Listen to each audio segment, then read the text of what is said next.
Yo, what is going on, beautiful people? Good to see you guys again. Well, sort of. Obviously, I don't have video camera for this video, and for that I apologize, but let me tell you, it is 4 a.m. right now when I'm recording this thing, and it takes a shit ton of time for me to set the studio up, so I apologize. Hopefully you guys can rock out with this audio only, and I'll get you next time, I promise, alright? Other than that, you know your boy's here to talk some Attack on Titan episode 27, and I gotta tell you, man, there are like quite a few takeaways for me. Hopefully you guys feel the same, so let's talk about this shit, alright? So first and foremost, I don't know if I was tripping or if I'm the only one that noticed this, but I watched the opening this time around, and I finally noticed that when the Beast Titan is running, he actually has other animals beside him in Titan form. I did not notice that before. I don't know how I didn't notice that, because I always pay attention to detail, but it kind of slipped through the cracks. So I don't know if anybody else saw that, but that shit was crazy to me. But moving on to more important stuff, we finally get to see Eren and the crew back again, man. First episode, we kind of got a flash of them, but not much after that. So we got them back, and they're riding in the car with Levi. And one thing we learned about that whole scene is that Pastor Nick is not a snitch, alright? Pastor Nick is not a snitch. I mean, granted, we saw the first episode of the second season where they tried to get this man to give information about the Titans in the wall, and he wasn't having it, man. He was like, yo, you basically gonna have to kill me to get that information. And if you kill me, obviously you're not gonna get the information. And he held true to that today, So they're trying to butter him up, call him friends and stuff. And Levi even threatens to shoot him with the gun. And the commander is basically like, yo, don't even waste your time. This dude does not talk whatsoever. He's not going to drop any beans. So stop trying to pressure him into giving up the information. It's not happening. Even Eren got a little upset, talking about how the existence of humans is on the line, or humanity's, future basically is on the line, and why is this dude not giving up anything? But you know what? Pastor Nick wasn't trying to hear any of that, because he wasn't going to give up any information.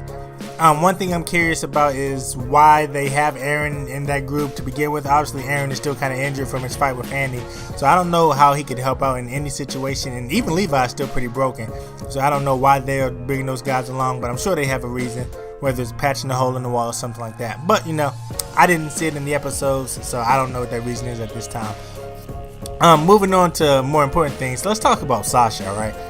So I don't know if I was the only one, but the scene with Sasha and the flashback of her dad, it annoyed the shit out of me, because I don't care what kind of meat that was, there is no reason for that girl to act like that, alright? I mean, the dad is trying to tell her, we need this for the winter season, and dude, she is attacking that meat like a damn wolf on the animal carcass, man. It was ridiculous. Meat drops on the ground, she gives no shits. Not only does she not even bother to pick the meat up with her hands, she goes for the meat face first, alright? So she already irritated the shit out of me. But you know what? Sasha redeemed herself this episode.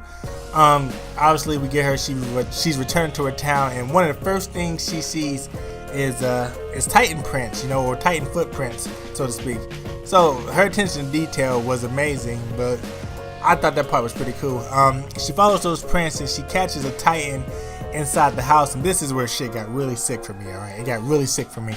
So she sees this Titan inside this house, and it's eating this lady, and like that part has so much significance, it's crazy. Because I watched some of the other reviewers that talked about this part, and they're just like, oh well, the lady didn't scream because she didn't have feeling in her legs. And I'm like, dude, like, what are we watching the same thing? There is so much more to that part than just that. Now granted, we find out that the lady, she's crippled or whatever, but it never actually says she doesn't have feeling in her legs. That's just one of those conclusions that we kind of jump to.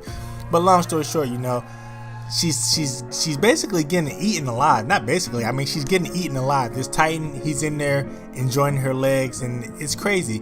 But the crazy part about this is, if you go back and rewatch this Titan is literally just sitting at this table, chilling, eating this lady, He's got his eyes closed, and he's like thoroughly enjoying his meal.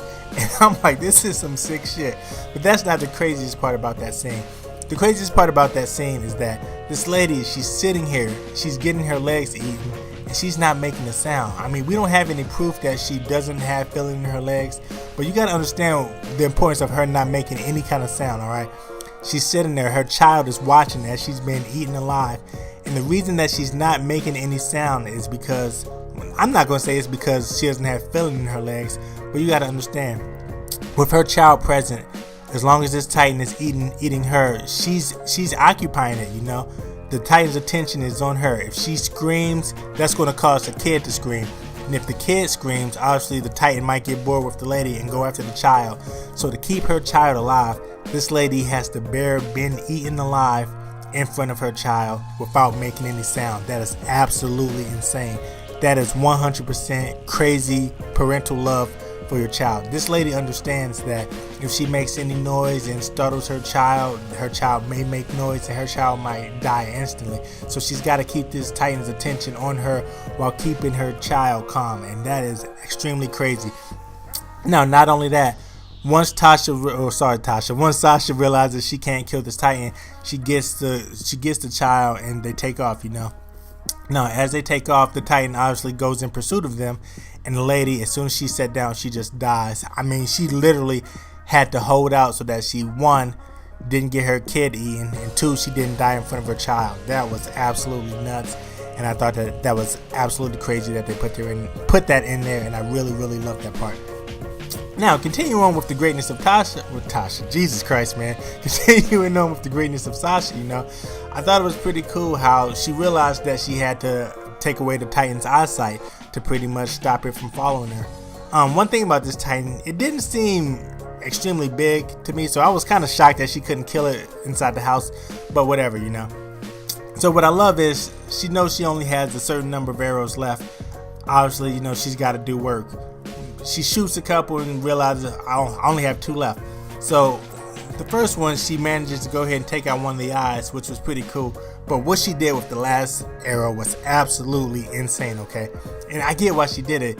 You gotta understand, man, you cannot waste that last chance, alright? If she misses that shot, her ass is done, that kid is done, and it is not a good day for anybody.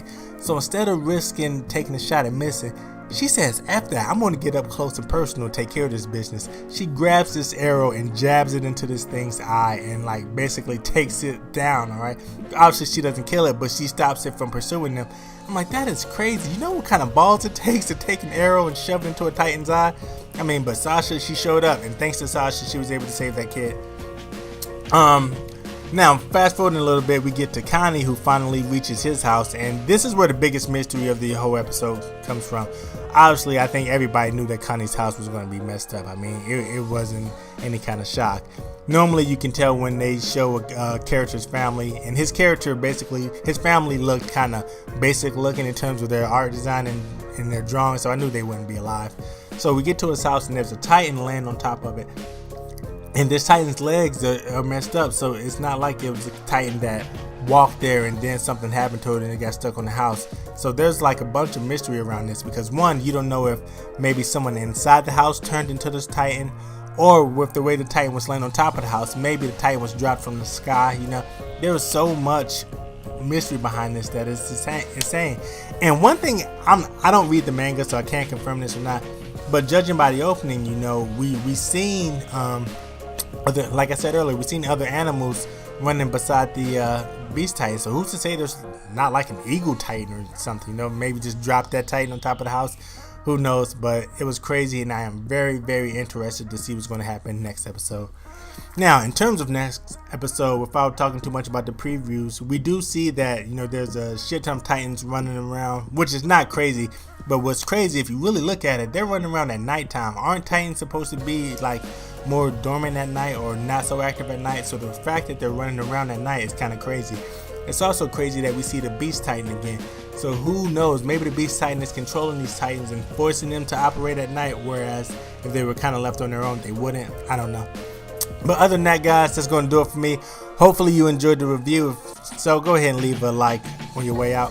I'm sorry that there's no camera this time around, but like I said, it would have taken me a long time, and then this video would have taken even longer to get out. And I really want to get these out to you guys as soon as possible, so I apologize for that. As always, guys, that's going to do it for your boy. I'm Heroes Come Back 2. Do great, be great. I will catch you guys in the next video, man.